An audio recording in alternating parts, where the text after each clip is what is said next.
Hi there, my name is Belle, and in this video I want to talk to you about a subject that I find fascinating. Okay, so for those of you who might be new to my channel or might not know me, I am neurodivergent, which means my brain is wired in a way that is different from the normal person, right? So I have ADHD, and I have it in a way that it is actually quite severe. ADHD, so it causes me a lot of problems. But one of the benefits for people with things like ADHD is called hyperfixation, and it can be a blessing and a curse. And what it means is when my brain finds something interesting, it actually creates like the dopamine that my brain is typically lacking, right? So I get happy. I get very happy, and I get all the happy chemicals, and it just makes me very excited and happy.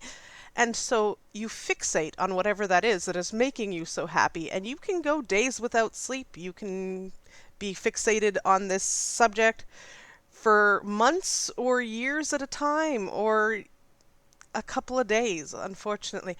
But something that has been fairly consistent for me is BL, and I think it's because there's the amount of content that is out there has just made it fascinating for me. Okay?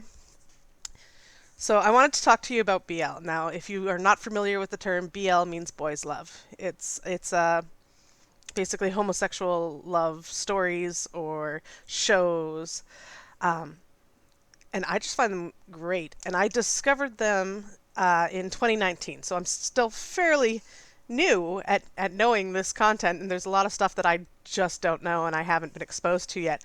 But I found it because I was hyperfixating on Asian content on Netflix, and it suggested, I believe the first series it suggested was Lovesick. And if you're familiar with it, it is a great story. Um, and I dived in from there, you know. The thing about me, in addition to being neurodivergent, I am also bisexual. So I have been with my current partner since we were 16 years old. We got married at 18 years old, and we have been together over 22 years at this point. So we've been together a very long time.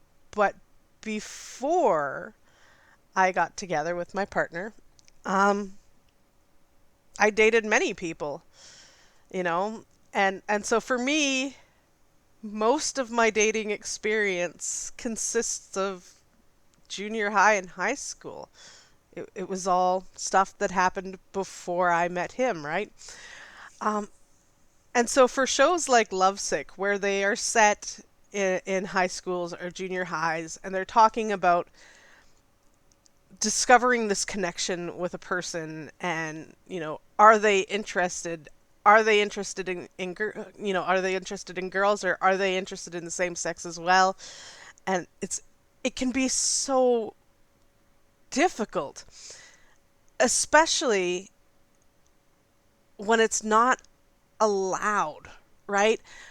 Because for me, it was in the 90s, so it was still something that wasn't really acceptable, but wasn't really shamed too much publicly either, though we still had many laws here in Canada um, that could either make it difficult for you, or you could be jailed for it, for being gay or lesbian or bisexual or anything like that. So when I was dating, it was still something that wasn't really talked about. So it was very difficult to find out, who would even be interested in you, you know? And it's very hard at times to tell the difference between a really close friend and someone who is sexually interested in you.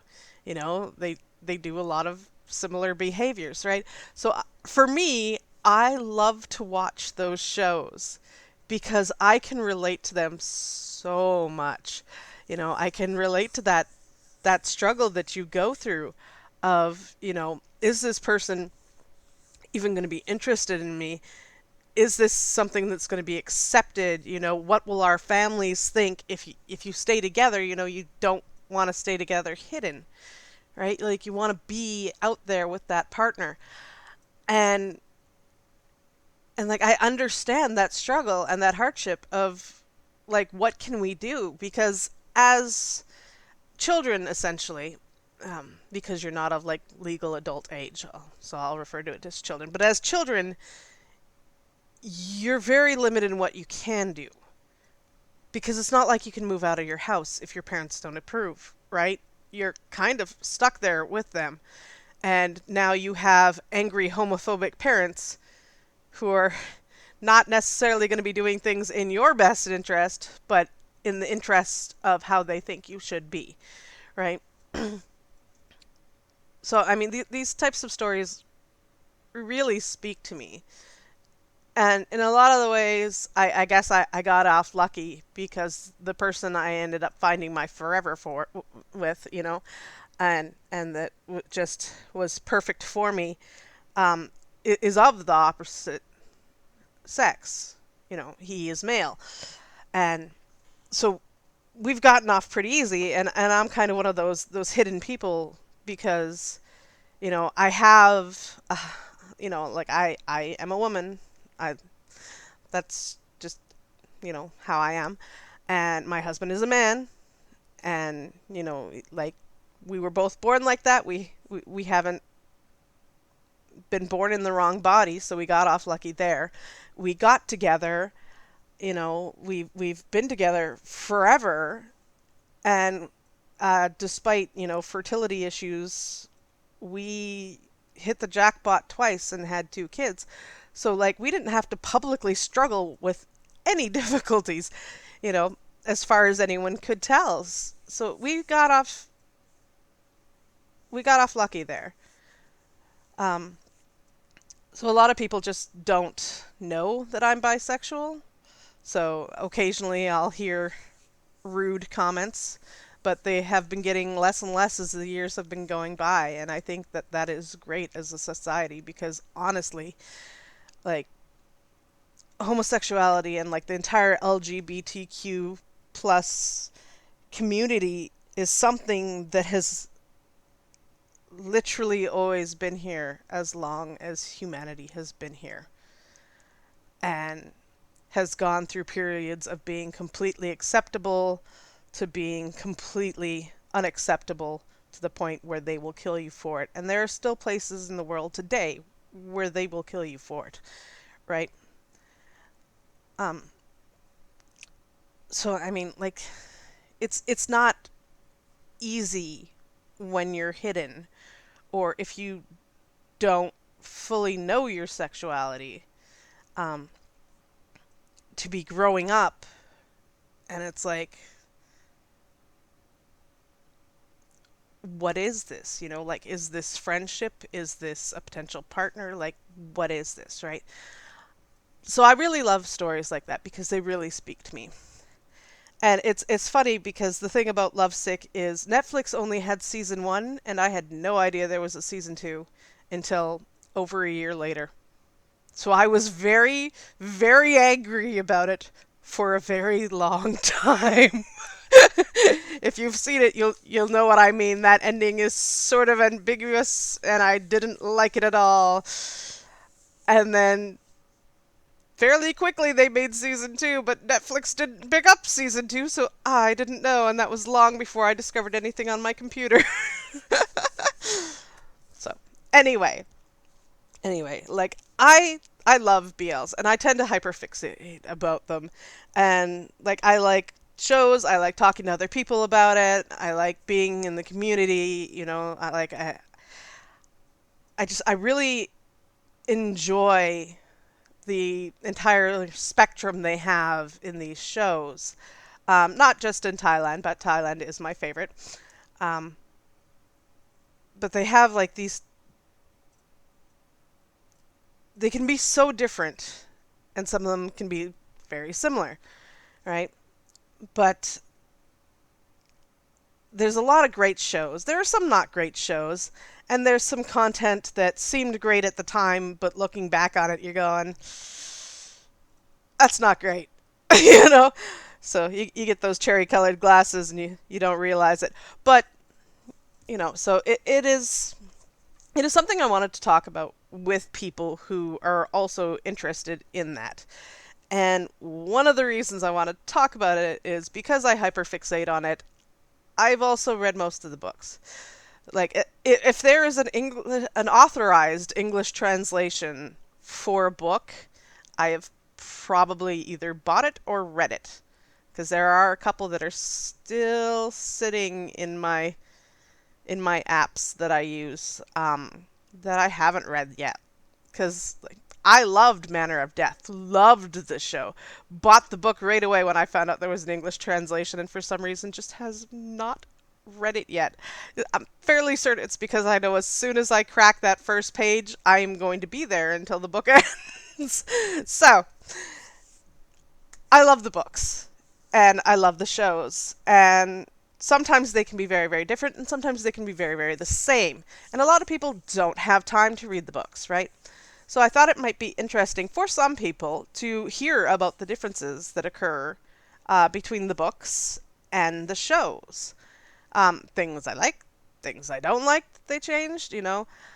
But yeah, because there can be a lot of differences, and especially with some of the more popular shows right now, they're talking about like Bad Buddies. Bad Buddies has quite a few subtle changes that may end up with complications.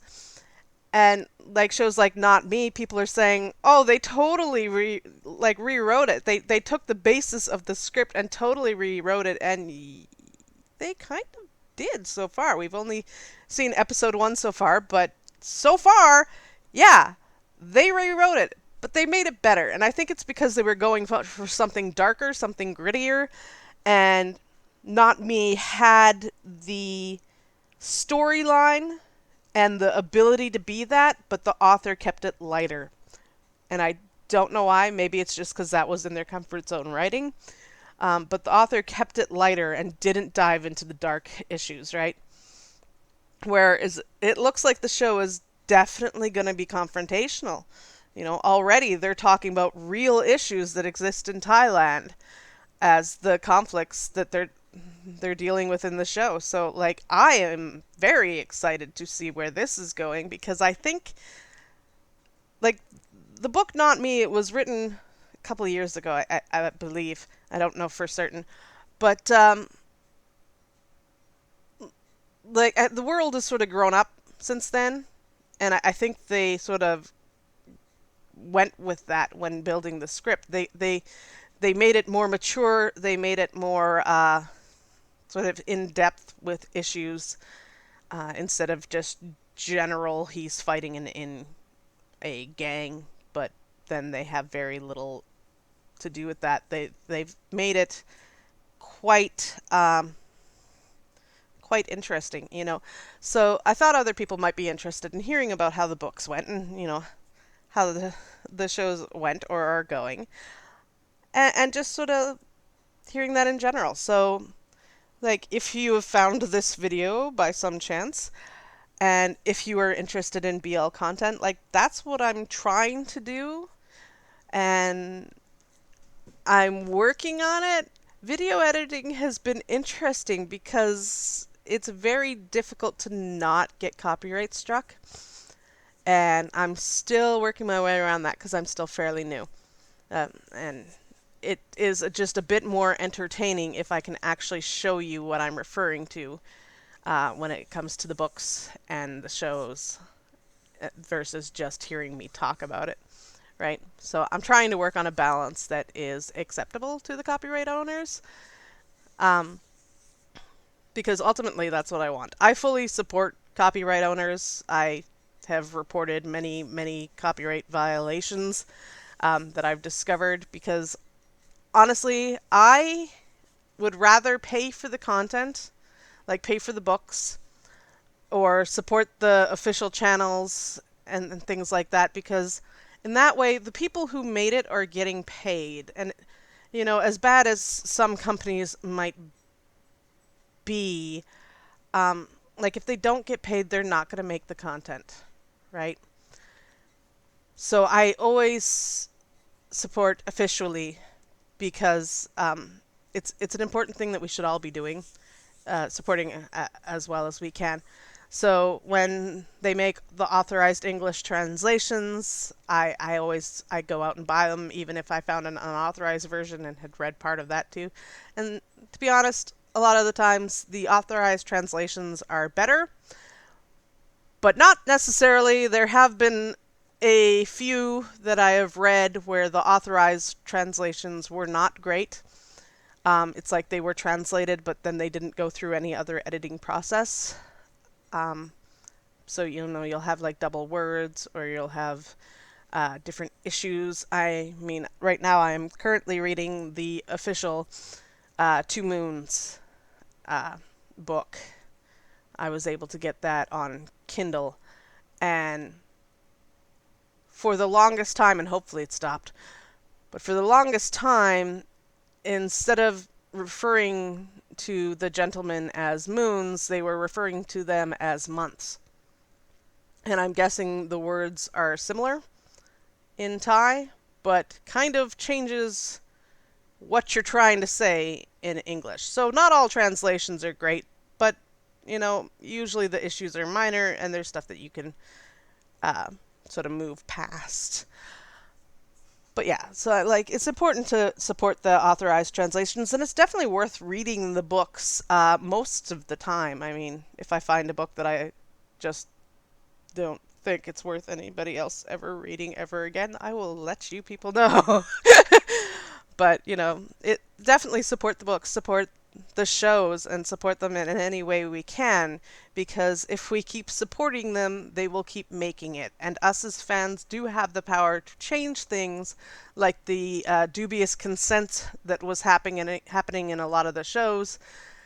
If we as fans, especially as international fans, keep judging them on it and calling them on it, they tend to try and fix it because they want the money they get for selling things to us, right? Because even if we are not in Thailand, the ads still take effect. For instance,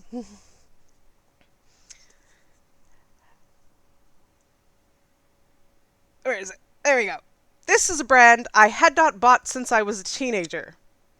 And when I ran out of facial scrubbing pads, I went out and bought Clean and Clear. And I only noticed it because I've seen this advertised in shows. I think they were shows that were a couple of years old, but I still went out and bought the product. And I'm not exactly sure why I did that. But like, the marketing works. So it's like, yeah, they're going to want to continue to provide these shows for us if we continue to support them, especially if we're vocal about supporting them through like Twitter or Instagram or however it is you social media. If you are actively um, either calling them out or supporting them when they do things, like, that gets noticed. It might not be noticed if only one of us does it, but if lots of us do it, they notice. And they make changes, right? And, it's either they're making changes to the shows or they've been making changes to the books as well. I don't know. But we've been seeing a lot less of the dubious consent, or at least I have. Maybe there's a lot of shows out there that are still doing it, but I really hope not. Um, but yeah, so like, our opinions matter, and this is sort of one of the ways I wanted to get my opinion out, and to interact with other people who are out there, because I know UBL fans are out there, and I know a lot of you are just as passionate as I am about this. So it's like, if I'm wrong about something, call me out, send me the links, show me the quotes. Like, I want to learn, because, I want to learn. It's how I'm programmed. But, like definitely like interact with me and, let me know how you're doing. And one cool thing about brand marketing, and I don't know if they were actually aware of this brand marketing, but in a recent Bad Buddies episode, I think it was episode 4, Pat and Pran, they had ate dinner together.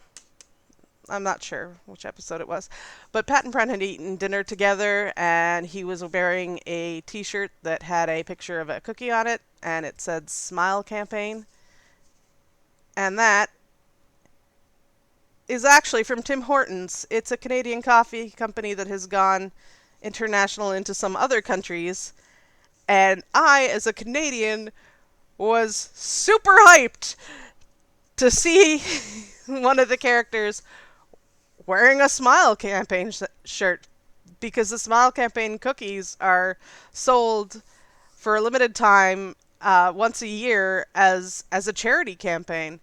So I don't know how they got the staff T-shirt where it talks about like the Smile Cookie campaign, but is wearing it, and I was like screaming while watching this on my computer, and I got people looking at me from all over the place going, "What the heck are you doing?" And I was like, "He's wearing a Tim's shirt. He's wearing the Smile campaign." So it's like, yeah, brand marketing. It works. I don't even know if they realized they were advertising a brand there, but they did. So, yeah. I mean, if you have any questions, comments, that kind of thing, just let me know. But I wanted to do this video that's not necessarily quick, but it is sort of an introduction as to who I am and what my plan is, and to just sort of like let people know that, so that I don't have like 20 minutes at the first video that I post of "this is who I am, this is what I'm doing," right? So, thank you for watching my introduction video. I hope you enjoyed it, and I really hope that I can find some content that interests you. All right? Bye.